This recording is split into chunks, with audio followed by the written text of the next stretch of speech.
আজকে সকাল থেকেই মনটা যেন ভীষণ খারাপ। কিছুক্ষণ পর অবশ্যই জানতে পারবে কেন আমার মনটা খারাপ। থেকেই গোমরা মুখ নিয়ে ছেলের পেছনে কেয়ার করতে আরম্ভ করে দিলাম। ঘুম থেকে উঠে ছেলেকে ফ্রেশ করিয়ে এখন প্যান্ট জামা পরিয়ে ওকে আমি শুইয়ে রেখে আমার সমস্ত কাজ করে নেব। বাইরে যা ঠান্ডা পড়েছে ছেলেকে ঘর থেকে বের করাই যাবে না, তাই ওকে ঘরে শুইয়ে রেখে দিয়ে আমি বাইরে আমার যাবতীয় কাজগুলো করে নিই। গত 6 মাস ধরে আমি বাবার বাড়িতে আছি। সেই ডেলিভারির আগের দিন থেকে আমি এখানে আছি, আর আজকে সেই 6 মাসেরই শেষ দিন, তাই মনটা যেন আজ ভীষণ খারাপ।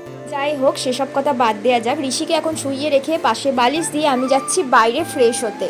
আর এই ঘটনাটা আমার সাথে নয়, প্রত্যেক মেয়ের সাথেই ঘটে, তাই এটা সবাই জানে। দেখো, এদিকে কথা বলতে বলতে ঋষির একটা ঘুম হয়ে গেল। ও ঘুম থেকে উঠে খুব হাসছে আমাকে দেখে। ও যখন ঘুমায় বা খেলা করে ওর কাছে কিন্তু কেউ না কেউ থাকে, ও কিন্তু একা থাকে। এদিকে দেখো, কালকে বাড়ি যাব বলে ঋষির জন্য বালিশ, আমার জন্য শাড়ি, বাবার জন্য জামার পিস, এগুলো সমস্ত কিছু মা কিনে এনেছে। আর বিকালেও একটু যাব বাজারে, অনেক জিনিস কেনাকাটার আছে। তারপর দুপুরবেলায় ভাত টাত খেয়ে ঋষিকে ঘুম পাড়িয়ে দিয়েছি, আর আমিও শুয়ে পড়েছি ওর সাথে। আর ঋষি দেখো আমার কোথায় ঘুমাচ্ছে, আমার বুকে ঘুমাচ্ছে। কিছুক্ষণ ঘুমিয়ে নেওয়ার পর 4:30টার দিকে বেরিয়ে পড়লাম ঋষিকে নিয়ে বাজার করতে।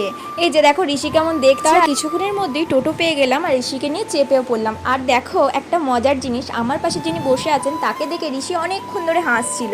তারপর তো আমরা নেমে গেলাম। এখন এসছি ঋষির জন্য র্যাক কিনতে। আর এই যে বাড়ি চলে এসছে, বাড়ি এসে দেখাচ্ছি দেখো ঋষির জন্য জামা কিনেছি, আর এই মশারিটাও কিনেছি, তাই ঋষিকে ঘুম পাড়িয়ে দিচ্ছি। আজকের ভিডিও কেমন লাগলো জানিও।